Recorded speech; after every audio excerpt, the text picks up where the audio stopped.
أعوذ بالله من الشيطان الرجيم. بسم الله الرحمن الرحيم. يوصيكم الله في أولادكم للذكر مثل حظ الأنثيين فإن كن نساء فوق اثنتين فلهن ثلثا ما ترك وإن كانت واحدة فلها النصف ولأبويه لكل واحد منهما السدس مما ترك إن كان له ولد فإن لم يكن له ولد وورثه أبواه فلأمه الثلث فإن كان له إخوة فلأمه السدس من بعد وصية يوصي بها أو دين. آباؤكم وأبناؤكم لا تدرون أيهم أقرب لكم نفعا فريضة من الله إن الله كان عليما حكيما. صدق الله العلي العظيم. യത്തീമുകളുടെ ധനത്തെക്കുറിച്ചാണ് ഇതുവരെ നമ്മൾ സംസാരിച്ചത്.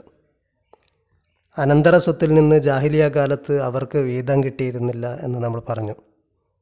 അതുകൊണ്ട് തുടക്കത്തിൽ തന്നെ അള്ളാഹു പറഞ്ഞു, യത്തീമുകൾക്ക് അവരുടെ ധനം നൽകണം. വാത്തുൽ യത്താമ അംവാലഹും, യത്തീമുകൾക്ക് അവരുടെ ധനം നൽകുക, അവർക്ക് അവകാശമായിട്ടുള്ള അനന്തര സ്വത്ത് അവർക്ക് നൽകുക. അതുപോലെ യത്തീമുകളുടെ സംരക്ഷണവുമായി ബന്ധപ്പെട്ട് പല കാര്യങ്ങളും പറഞ്ഞു. യത്തീമുകളുടെ ഇടയിൽ നീതി പാലിക്കാൻ കഴിയും എന്ന് നിങ്ങൾക്ക് തോന്നുന്നില്ലെങ്കിൽ അവരെ ഒഴിവാക്കിയിട്ട് മറ്റ് സ്ത്രീകളെ വിവാഹം ചെയ്തുകൊള്ളാൻ പറഞ്ഞു. അങ്ങനെ സ്ത്രീകളെ വിവാഹം ചെയ്യുമ്പോൾ അവർക്ക് മഹറായിട്ട് നൽകണം. അത് മഹറായിട്ട് തന്നെ, അവർക്കുള്ള ഒരു സമ്മാനമായിട്ട് തന്നെ നൽകണം. അതിൻ്റെ അവകാശികൾ സ്ത്രീകൾ തന്നെയാണ്. അതിനുശേഷം അനന്തര സ്വത്തിൽ നിന്ന് പുരുഷനും സ്ത്രീക്കും വിഹിതമുണ്ട് എന്ന് പറഞ്ഞു. പുരുഷന് വിഹിതമുള്ളതുപോലെ തന്നെ സ്ത്രീക്കും വിഹിതമുണ്ട്. ലിരിജാലി നസീബു മിമ്മ തറക്കൽ വാലിദാനി വല്ലഖറബൂൻ, മാതാപിതാക്കളും ഉറ്റബന്ധുക്കളും വിട്ടേച്ചു പോകുന്ന ധനത്തിൽ പുരുഷന് ഒരു ഓഹരിയുണ്ട്. അതേപോലെ വലിനിസ ഈ നസീബു മിമ്മ തറക്കൽ വാലിദാനി വല്ലഖറബൂൻ, സ്ത്രീകൾക്കും ഒരു ഓഹരിയുണ്ട്.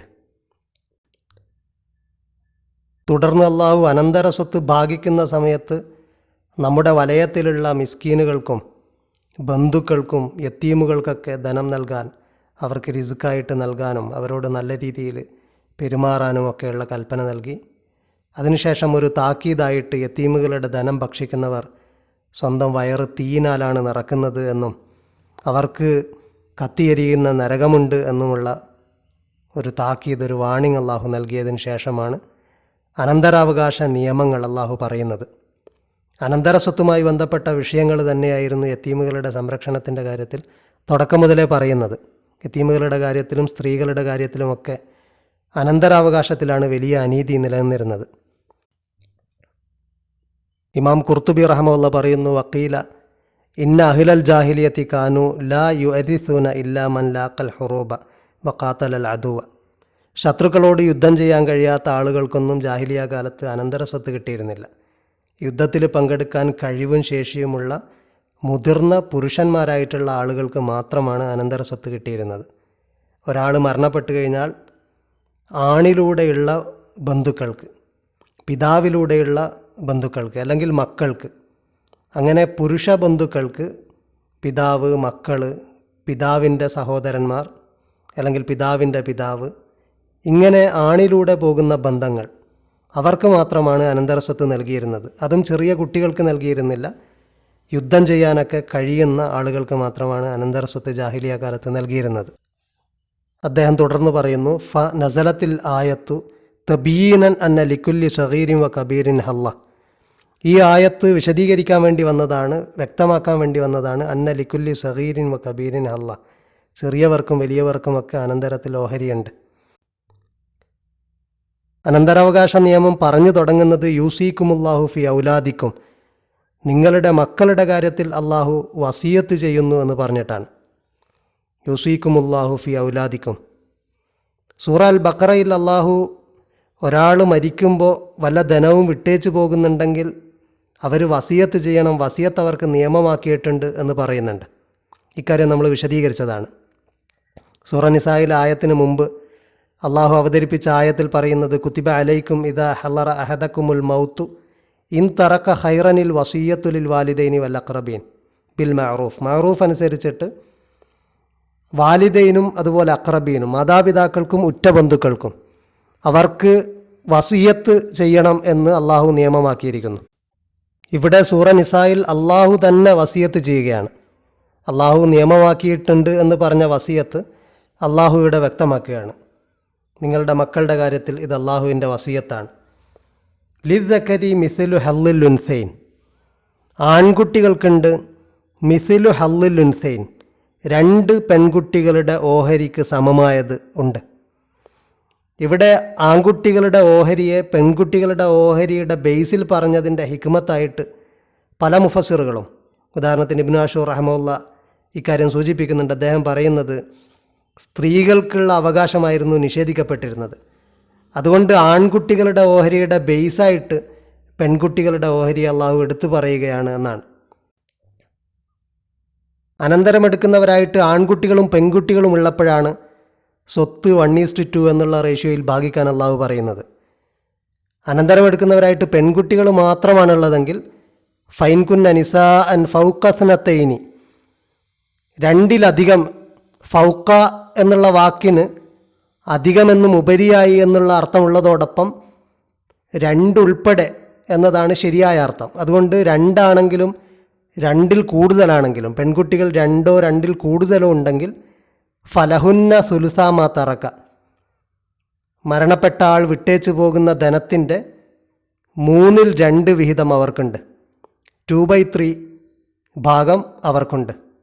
പെൺകുട്ടികൾ മാത്രമാണ് അനന്തരമെടുക്കുന്നവരായിട്ടുള്ളതെങ്കിൽ, ആൺകുട്ടികളില്ലെങ്കിൽ മൊത്തം സ്വത്തിൻ്റെ 3/2 ഭാഗം 2/3 അവർക്ക് അവകാശപ്പെട്ടതാണ്. വൈൻകാനത്ത് വാഹിദത്തൻ ഫലഹൻ നിസ്ഫു, ഒരൊറ്റ പെൺകുട്ടിയാണ് അനന്തരമെടുക്കുന്നതായിട്ടുള്ളതെങ്കിൽ അവർക്ക് പകുതി സ്വത്തിന് അവകാശമുണ്ട്. ഇതൊക്കെ ഫിക്സ്ഡ് ഷെയറുകളാണ്. ഷെയറേഴ്സ് എന്നാണ്, അസ്ഹാബുൽ ഫറായിൽ എന്നാണ് ഇവരെ വിളിക്കുന്നത്. ഫിക്സ്ഡ് ഷെയർ ഖുർആനിൽ പറഞ്ഞ ആളുകളെ അസ്ഹാബുൽ ഫറായിൽ എന്നാണ് ഫിഖീൻ്റെ ഗ്രന്ഥങ്ങളിലൊക്കെ പറയുക. ഫിക്സ്ഡ് ഷെയർ അല്ലാഹു നിർണയിച്ച ആളുകൾ അസ്ഹാബുൽ ഫറായിൽ. ഷെയറേഴ്സ് ആയിട്ടുള്ളവരാണ് പെൺകുട്ടികൾ. തനിച്ചാകുമ്പോൾ പെൺകുട്ടികൾ ഷെയറേഴ്സാണ്. ഒരൊറ്റ പെൺകുട്ടിയാണെങ്കിൽ പകുതി കിട്ടണം. 2-ലധികം പേരുണ്ടെങ്കിൽ, 2ഓ 2-ലധികം പേരോ ഉണ്ടെങ്കിൽ 3/2 ഭാഗം സ്വത്തിൻ്റെത് അവർക്ക് അവകാശപ്പെട്ടതാണ്. ഇത്തരത്തിലുള്ള ഫിക്സ്ഡ് ഷെയർ അള്ളാഹു അവതരിപ്പിക്കുന്നു എന്നുള്ളതാണ് സൂറ നിസായിലെ അനന്തരാവകാശ നിയമത്തിൻ്റെ ഒരു സവിശേഷത. നേരത്തെ അനന്തര സ്വത്തിൽ നിന്ന് വിഹിതം കിട്ടാതിരുന്ന പല ആളുകൾക്കും അള്ളാഹു ഫിക്സ്ഡ് ഷെയർ പറയുന്നു. അഥവാ ഒരു റിസർവേഷൻ പോലെ ഫിക്സ്ഡ് ആയിട്ട് ഇത്ര ശതമാനം അവർക്ക് കൊടുക്കണം എന്ന് പറയുന്ന ഒരു നിയമമാണിത്. അനന്തര സ്വത്ത് ഭാഗിക്കേണ്ട പ്രായോഗിക പ്രൊസീജിയർ, അതിൻ്റെ രീതിയെക്കുറിച്ച് റസൂലുള്ളാഹി സ്വല്ലല്ലാഹു അലൈഹി വസല്ലമ പറഞ്ഞതായി ഇബ്നു അബ്ബാസ് റളിയല്ലാഹു അൻഹുവിൽ നിന്നും ഉദ്ധരിക്കപ്പെട്ട ഹദീസിൽ കാണാം. ഇഖ്സിമുൽ മാല ബൈന അഹ്ലിൽ ഫറായിദി അലാ കിതാബില്ല, അള്ളാഹുവിൻ്റെ കിതാബ് അനുസരിച്ചിട്ട്, അള്ളാഹു ഇറക്കിയ നിയമം അനുസരിച്ചിട്ട് ഷെയറേഴ്സിന്, അള്ളാഹു കൃത്യമായിട്ട് പറഞ്ഞ ഷെയറേഴ്സിന് അവരുടെ ഷെയർ കൊടുക്കുക. ഫമാ അബ്ഖത്തിൽ ഫറായിദു ഫലി ഔലാ റജുലിൻ ദക്കർ, ബാക്കിയുള്ള ധനം ഏറ്റവും അടുത്ത പുരുഷ ബന്ധുവിനാണ് നൽകേണ്ടത്. ജാഹിലിയ രീതി നേരത്തെ പറഞ്ഞതുപോലെ ഒരാൾ മരണപ്പെട്ട് കഴിഞ്ഞാൽ അയാളുടെ സ്വത്ത് അനന്തരമെടുക്കുന്നത് അസബക്കാർ മാത്രമാണ്. അസബ എന്ന് പറയുന്നത് അദ്ദേഹത്തിൻ്റെ മരിച്ച ആളുടെ ജ്യേഷ്ഠാനുജന്മാരോ അയാളുടെ വലിയ ആൺകുട്ടികളോ അല്ലെങ്കിൽ പിതാക്കന്മാരോ ഒക്കെയാണ്. പിതാവോ പിതാവിൻ്റെ പിതാവോ ഒക്കെ ആയിട്ടുള്ള ആളുകളാണ്. അവരെയാണ് അസബ എന്ന് പറയുന്നത്. അവരാണ് അനന്തരമെടുത്തിരുന്നത്. റസൂലുള്ളാഹി സ്വല്ലല്ലാഹു അലൈഹി വസല്ലമ പറഞ്ഞത് അള്ളാഹു ഫിക്സ്ഡ് ഷെയർ കൊടുക്കണം എന്ന് പറഞ്ഞ, അള്ളാഹു റിസർവേഷൻ കൊടുത്ത ആളുകൾക്ക് അവരുടെ ഷെയർ കൊടുക്കുക, എന്നിട്ട് ബാക്കിയുള്ളത് അസബക്കാർ അനന്തരമെടുക്കും. അപ്പോൾ പ്രപ്പോർഷൻ ഇല്ലാതെ, ഫിക്സ്ഡ് ഷെയർ ഇല്ലാതെ അനന്തരമെടുക്കുന്നതാണ് അസബക്കാർ. ഫിക്സ്ഡ് ഷെയർ കൊടുക്കുന്നവരാണ് അസ്ഹാബുൽ ഫറായിൽ അല്ലെങ്കിൽ ഷെയറേഴ്സ്. സഅദ് ഇബ്നു റബീഅ റളിയല്ലാഹു അൻഹു മരണപ്പെട്ടപ്പോൾ അവരുടെ ഭാര്യ റസൂലുള്ളാഹി സ്വല്ലല്ലാഹു അലൈഹി വസല്ലമയുടെ അടുക്കൽ വന്ന് പറഞ്ഞു, യാ റസൂലല്ലാഹ്, അള്ളാഹുവിൻ്റെ പ്രവാചകരെ, ഇന്ന സഅദൻ ഹലക വ തറക ബിന്തൈനി വാഖാഹു, സഅദ് മരണപ്പെട്ടു പോയി, 2 പെൺകുട്ടികളാണുള്ളത്, സഅദിൻ്റെ സഹോദരനുണ്ട്. ഫഅമദ അഖൂഹു ഫഖബല മാ തറക സഅദുൻ, സഅദ് വിട്ടേച്ചു പോയ ധനം സഹോദരനെടുത്തു എന്ന് റസൂലുള്ളാഹി സ്വല്ലല്ലാഹു അലൈഹി വസല്ലമയുടെ അടുക്കൽ വന്ന് പറഞ്ഞു. ഫൈന്നമാ തുൻകഹുൻ നിസാഉ അല അംവാലിഹിന്ന, ഈ പെൺകുട്ടികളെ കല്യാണം കഴിക്കണമെങ്കിൽ ധനം വേണം എന്ന കാര്യമൊക്കെ പരാതി പറഞ്ഞപ്പോൾ റസൂലുള്ളാഹി സ്വല്ലല്ലാഹു അലൈഹി വസല്ലമ അതിന് മറുപടിയൊന്നും പറയുന്നില്ല. പിന്നീട് സ്ത്രീ വന്നിട്ട് ഇതേ കാര്യം ചോദിക്കുകയാണ്. അപ്പോൾ റസൂലുള്ളാഹി സ്വല്ലല്ലാഹു അലൈഹി വസല്ലമ പറഞ്ഞു, ആ സഹോദരനെ വിളിക്കാൻ പറഞ്ഞു. ഉദ്ഉ അഖാഹു, സഅദ് ഇബ്നു റബീൻ്റെ സഹോദരനെ കൊണ്ടുവാ, അദ്ദേഹത്തെ വിളിക്ക്. ഫജാ, അദ്ദേഹം വന്നപ്പോൾ റസൂൽ പറഞ്ഞു, ഫഖാല ഇദ്ഫ ഇലാ ഇബ്നതിഹി അസ്സുലുസൈൻ, സഅദ് ഇബ്നു റബീൻ്റെ പെൺകുട്ടികൾക്ക് 2/3 വിഹിതം കൊടുക്കണം. മൊത്തം സ്വത്തിൻ്റെ 2/3 വീതം 2/3 അവർക്ക് കൊടുക്കണം. വൈലംറാത്തിഹി അസ്സുമുനു, അദ്ദേഹത്തിൻ്റെ ഭാര്യയ്ക്ക് 8/1 ഓഹരി കൊടുക്കണം. വലക്ക മാ ബക്കിയ, അവശേഷിക്കുന്നത് ബാക്കിയാകുന്ന സ്വത്ത് അത് നിനക്ക്. ഇങ്ങനെയാണ് റസൂലുള്ളാഹി സ്വല്ലല്ലാഹു അലൈഹി വസല്ലമ അനന്തരാവകാശം ഭാഗിക്കാൻ വേണ്ടി നിർദ്ദേശം നൽകുന്നത് ഈ ആയത്തിൻ്റെ അടിസ്ഥാനത്തിൽ. ഖുർആൻ ഫിക്സ്ഡ് ഷെയർ പറഞ്ഞിട്ടുള്ള ഷെയറേഴ്സിന് അവരുടെ ഷെയർ കൊടുത്ത് ബാക്കിയുള്ളത് അസബ എടുക്കുന്നു എന്നുള്ളതാണ് അനന്തരാവകാശം വീതിക്കുന്നതിൻ്റെ ഒരു പ്രൊസീജിയർ. ഖുർആൻ തുടർന്ന് പറയുന്നു, ആൺകുട്ടികളോ പെൺകുട്ടികളോ ഒന്നുമില്ലെങ്കിൽ, ആദ്യം പറഞ്ഞു ആൺകുട്ടികളും പെൺകുട്ടികളും ഉണ്ടെങ്കിൽ ലിദക്കരി മിസ്ലു ഹള്ളുൽ ഉൻസൈൻ, 2 പെൺകുട്ടികളുടെ ഓഹരി ഒരു ആൺകുട്ടിക്ക് എന്ന രീതിയിൽ ഭാഗിക്കണം. ഇനി ആൺകുട്ടികളെ ഇല്ലെങ്കിൽ, ഒരു പെൺകുട്ടിയാണെങ്കിൽ പകുതി, 2ഓ അതിലധികമോ പെൺകുട്ടികളാണെങ്കിൽ 3/2 വിഹിതം 2/3. ഇനി അള്ളാഹു പറയുന്നു, വലി അബവൈഹി ലിക്കുല്ലി വാഹിദിൻ മിൻഹുമ സുദുസ്, മാതാപിതാക്കൾക്ക്, മാതാവിനും പിതാവിനും, അവിടെ ആണ് പെണ്ണ് എന്നുള്ള വ്യത്യാസമില്ലാതെ മാതാവിനും പിതാവിനും 2 പേർക്കും അസുദുസ്, 6/1 ഓഹരി 1/6 സ്വത്തിൻ്റെത് അവകാശമുണ്ട്. നേരത്തെ അനന്തര സ്വത്തിൽ പിതാവിന് പലപ്പോഴും മാതാപിതാക്കൾക്ക് കിട്ടിയിരുന്നില്ല, അതിൽ മാതാവിന് തീരെ കിട്ടിയിരുന്നില്ല, പിതാവിന് വസിയത്തിലൂടെയൊക്കെ ലഭിച്ചിരുന്നു. എന്നാൽ അള്ളാഹു ഒരു ഫിക്സ്ഡ് ഷെയർ പറയാണ്, 2 പേർക്കും മിൻഹുമ അസുദുസു മിമ്മാ തറക്ക, മരണപ്പെട്ടയാൾ വിട്ടേച്ചു പോകുന്ന ധനത്തിൻ്റെ 6/1 വിഹിതം 1/6 അവർക്ക് 2 പേർക്കും ഉണ്ട്, ഓരോ ആൾക്കും 1/6. ഇനി മരണപ്പെട്ട ആൾക്ക് സന്താനങ്ങളേ ഇല്ലെങ്കിൽ, ഫൈല്ലം യക്കുൻ ലഹു വലതുൻ, സന്താനങ്ങളേ ഇല്ല, ആൺകുട്ടികളോ പെൺകുട്ടികളോ ഒന്നുമില്ല, അങ്ങനത്തെ അവസ്ഥയിൽ അനന്തരമെടുക്കുന്നത്, മുഴുവനും അനന്തരമെടുക്കുന്നത് മാതാപിതാക്കളാണ്. വരിസഹു അബവാഹു, മാതാപിതാക്കളാണ് അവൻ്റെ അനന്തര സ്വത്ത് മുഴുവനായിട്ടും അനന്തരമെടുക്കുന്നത്.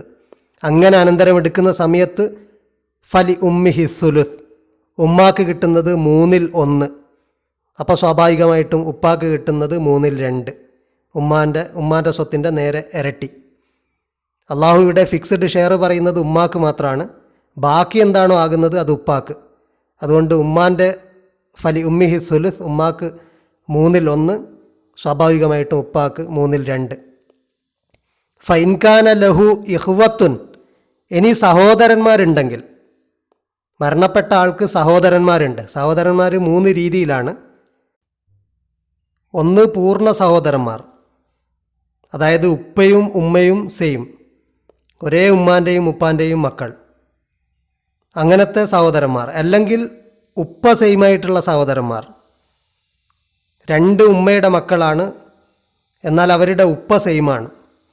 ഒരാൾക്ക് ഒന്നിലധികം ഭാര്യമാരുണ്ടെങ്കിൽ വ്യത്യസ്ത ഭാര്യമാരിലുള്ള കുട്ടികളൊക്കെ പരസ്പരം സഹോദരങ്ങളാണ്, കാരണം അവരുടെയൊക്കെ ഉപ്പ ഒന്നാണ്, എന്നാൽ അവരുടെയൊക്കെ ഉമ്മ വേറെയാണ്.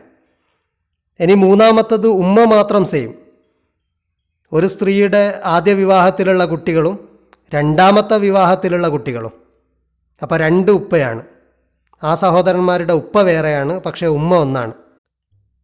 ഇത്തരത്തിൽ ഉമ്മ ഒത്ത സഹോദരന്മാർക്ക് അനന്തര സ്വത്ത് കിട്ടിയിരുന്നില്ല. മരണപ്പെട്ടയാൾക്ക് അത്തരത്തിലുള്ള സഹോദരന്മാരുണ്ടെങ്കിൽ അവർക്ക് സ്വത്ത് കൊടുത്തിരുന്നില്ല. മറിച്ച് ഉപ്പ ഒത്ത സഹോദരന്മാർക്കും ഫുൾ ബ്രദേഴ്സിനും പൂർണ്ണ സഹോദരന്മാർക്കുമാണ് അനന്തര സ്വത്ത് കിട്ടിയിരുന്നത്. ഈ പൂർണ്ണ സഹോദരന്മാർ ഉമ്മ ഒത്ത സഹോദരന്മാരെ അവഗണിച്ചിരുന്നു. എന്നാൽ ഖുർആനിൽ അല്ലാഹു ഉമ്മ ഒത്ത സഹോദരന്മാർക്ക് ഫിക്സ്ഡ് ഷെയർ പറയുന്നുണ്ട്. അവർ അസ്ഹാബുൽ ഫറായിലിൽപ്പെട്ടതാണ്, അഥവാ ഷെയറേഴ്സിൽപ്പെട്ടതാണ്. മറ്റുള്ള സഹോദരന്മാർ, ഫുൾ ബ്രദറും അതുപോലെ ഉപ്പയൊത്ത സഹോദരന്മാരുമൊക്കെ അവർ അസബയാണ്, അവർ സ്വാഭാവികമായിട്ടും അനന്തരം എടുത്തിരുന്നവരാണ്. ഇവിടെ പറയുന്നത് ഫൈൻകാന ലഹു യഹ്വത്തുൻ, മരണപ്പെട്ട ആൾക്ക് സഹോദരന്മാരുണ്ടെങ്കിൽ അത് ഏത് തരത്തിലുള്ള സഹോദരന്മാരുമാകാം. ഫലി ഉമ്മിഹി സുദുസ്, ഉമ്മയുടെ ഷെയർ 1/6 കുറയും. നേരത്തെ പറഞ്ഞത് മക്കളില്ലെങ്കിൽ ഉമ്മയും ബാപ്പയുമാണ് അനന്തരം എടുക്കുന്നത്, അപ്പോൾ ഉമ്മാക്ക് 1/3 എന്നാണ് പറഞ്ഞിരുന്നത്. ഇപ്പോൾ പറയുന്നത് സഹോദരന്മാരുണ്ടെങ്കിൽ, ജീവിച്ചിരിപ്പുണ്ടെങ്കിൽ ഉമ്മയുടെ ഷെയർ 1/6 ചുരുങ്ങും. അത് ഉമ്മ ഒത്ത സഹോദരന്മാരാണെങ്കിൽ അവർ ഷെയറേഴ്സിൽ പെടുന്നുണ്ട്, അവരുടെ കാര്യം പിന്നീട് വരുന്നുണ്ട്, അവർക്ക് ഷെയർ കിട്ടും, അക്കാരണത്താൽ കുറയുന്നതാകാം. ഇനി ഉപ്പയൊത്ത സഹോദരന്മാരോ പൂർണ്ണ സഹോദരന്മാരോ ഉള്ള അവസ്ഥയാണെങ്കിൽ ഉപ്പാക്ക് കൂടുതൽ കിട്ടുന്നതിൻ്റെ ഹിക്മത്ത് പിന്നീട് ഉപ്പയുടെ സ്വത്ത് അവർക്ക് അനന്തരമായിട്ട് കിട്ടും എന്നതുകൊണ്ടായിരിക്കാം. എന്തായാലും സഹോദരന്മാരുണ്ടെങ്കിൽ ഉമ്മയുടെ സ്വത്ത് 1/6, ഉമ്മയുടെ അനന്തര സ്വത്ത് 1/6. മിംബഅദി വസിയത്തിൻ യൂസി ബിഹ ഔദൈൻ, മരണപ്പെട്ട ആൾ വല്ല വസിയത്തും ചെയ്തിട്ടുണ്ടെങ്കിൽ ആ വസിയത്ത് നിറവേറ്റിയ ശേഷം, അതുപോലെ അയാളുടെ കടം വീട്ടിയ ശേഷം. വസിയത്ത് ചെയ്യുമ്പോൾ അനന്തരാവകാശികൾക്ക് വസിയത്ത് ചെയ്യാൻ പാടില്ല. അതുപോലെ മൊത്തം സ്വത്തിൻ്റെ 1/3 കൂടുതൽ വസിയത്ത് ചെയ്യാൻ പാടില്ല. 1/3 കൂടുതൽ വസിയത്ത് ചെയ്യാൻ പാടില്ല. അതേപോലെ തന്നെ വിഹിതം പറഞ്ഞ ആളുകൾക്ക്, അനന്തരം കിട്ടുന്ന ആളുകൾക്ക് അവർക്കും വസിയത്ത് പാടില്ല. എന്നിട്ട് അല്ലാഹു അവസാനിപ്പിച്ചുകൊണ്ട് പറയുന്നു, ആബാഉക്കും വ അബ്നാഉക്കും ലാ തദ്റൂന അയ്യുഹും അഖറബു ലക്കും നഫഅ, നിങ്ങളുടെ പിതാക്കന്മാരും സന്താനങ്ങളും നിങ്ങൾക്കറിയില്ല നിങ്ങൾക്ക് ഏറ്റവും കൂടുതൽ ബെനിഫിറ്റ് കിട്ടുന്നത് ആരിൽ നിന്നാണ് എന്ന് നിങ്ങൾക്കറിയില്ല. ഫരീളത്തൻ മിനല്ലാഹ്, അള്ളാഹുവിൻ്റെ ഒരു ഓഹരിയാണ്, അള്ളാഹു നിർണയിച്ച ഫർലാക്കിയ ഒരു ഓഹരിയാണിത്. ഇന്നല്ലാഹ കാന അലീമൻ ഹക്കീമ, അള്ളാഹു എല്ലാം അറിയുന്നവനാണ്, എപ്പോഴും എല്ലാം അറിഞ്ഞുകൊണ്ടേയിരിക്കുന്നവനാണ്. അതുപോലെ ഹക്കീമുമാണ്, എപ്പോഴും ഹിക്മത്തുള്ളവനാണ്. അതുകൊണ്ട് അള്ളാഹു നിർണയിച്ച ഒരു ഓഹരിയാണിത്. ഇതിൽ ആർക്കാണ് എങ്ങനെയാണ് ബെനിഫിറ്റ് ചെയ്യുന്നതെന്ന് നിങ്ങളുടെ കാൽക്കുലേഷനിൽ വരില്ല. അതുകൊണ്ട് നമ്മളുടെ പരിഗണനയിൽ പലപ്പോഴും ആ സമയത്തുള്ള കൂടുതൽ കിട്ടുന്നതാർക്ക്, കുറവ് കിട്ടുന്നതാർക്ക് എന്നത് മാത്രമാണ് കണക്കിൽ വരുന്നത്. അത് 2ാമത്തെ ജനറേഷനിലും 3ാമത്തെ ജനറേഷനിലുമൊക്കെ ആ സ്വത്ത് എങ്ങോട്ടൊക്കെ പോകുന്നുണ്ട് എന്നൊക്കെ നോക്കിക്കഴിഞ്ഞാൽ പല ഹിക്മത്തും നമുക്ക് തന്നെ ബോധ്യപ്പെടും. പക്ഷേ നമുക്ക് ബോധ്യപ്പെടാത്ത ഒരുപാട് ഹിക്മത്തുകൾ ഇതിൻ്റെ പിന്നിലുണ്ട്. അള്ളാഹു പറയുന്നു അവൻ അലീമും ഹക്കീമുമാണ്, അതുകൊണ്ട് അവൻ നിർണയിച്ച ഓഹരിയാണിത്.